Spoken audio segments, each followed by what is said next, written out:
Let's talk about classifications and classification systems inside ArchiCAD. To access the classification systems, simply go to the menu Options and Classification Manager. In here, ArchiCAD will display all the different classification systems loaded into the project file. Note that ArchiCAD ships in with an ArchiCAD classification that is controlling both the access to ArchiCAD properties, which we're going to talk about later, and the industry classification systems that are required in the construction industry to either perform procurement tasks or simply operations on the building assets. These industry classifications can be imported by clicking this option here, Import, and bringing in XML files from the different classification systems around the different regions in the world. Now, we're going to use the Uniclass system just as an example. And that system is classified into multiple tables, and those tables have subproducts that can be assigned to the different element types.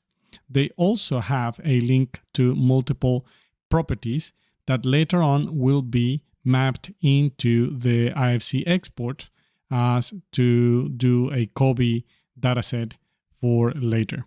So the classification systems will be there, available for the file, and they will be assigned on a one-by-one basis. Now you can do that in a batch simply by find and select and assign the classifications all at once.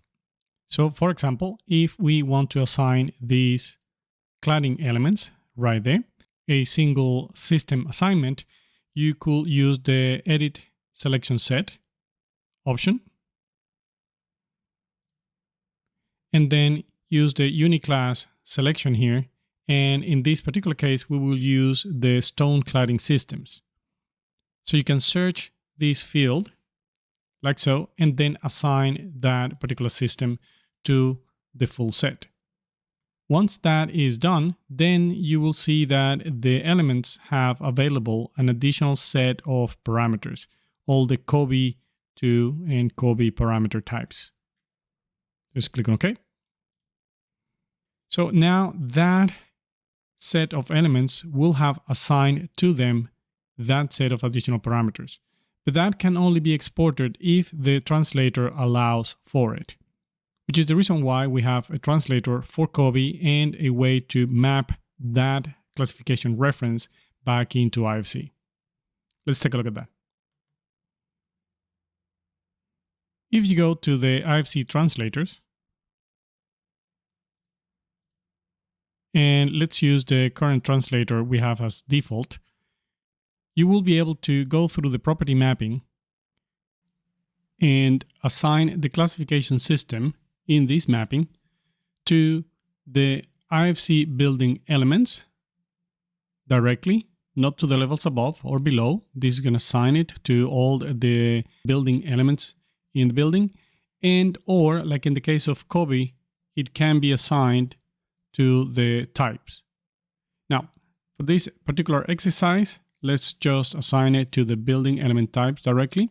And the process to do that essentially is selecting the IFC building element type. That's going to assign it to all the sub-elements underneath. And then click on New. Instead of adding a new property, you will add a classification reference, which we're going to call Uniclass. You'll click on OK, and then you map these to one of the classification systems we have on file, which is Uniclass 2015. Then you can click on OK and OK. Now, there is another way to force the classification references to be embedded in the file, but it's less recommended because it will dump all the classifications you may have, even if they're not required by the Exchange Information requirements of the project. And that is going into the data conversion options and simply include all the classifications like so. Again, this is not recommended as we will dump all the classifications at once. Let's click on OK and OK.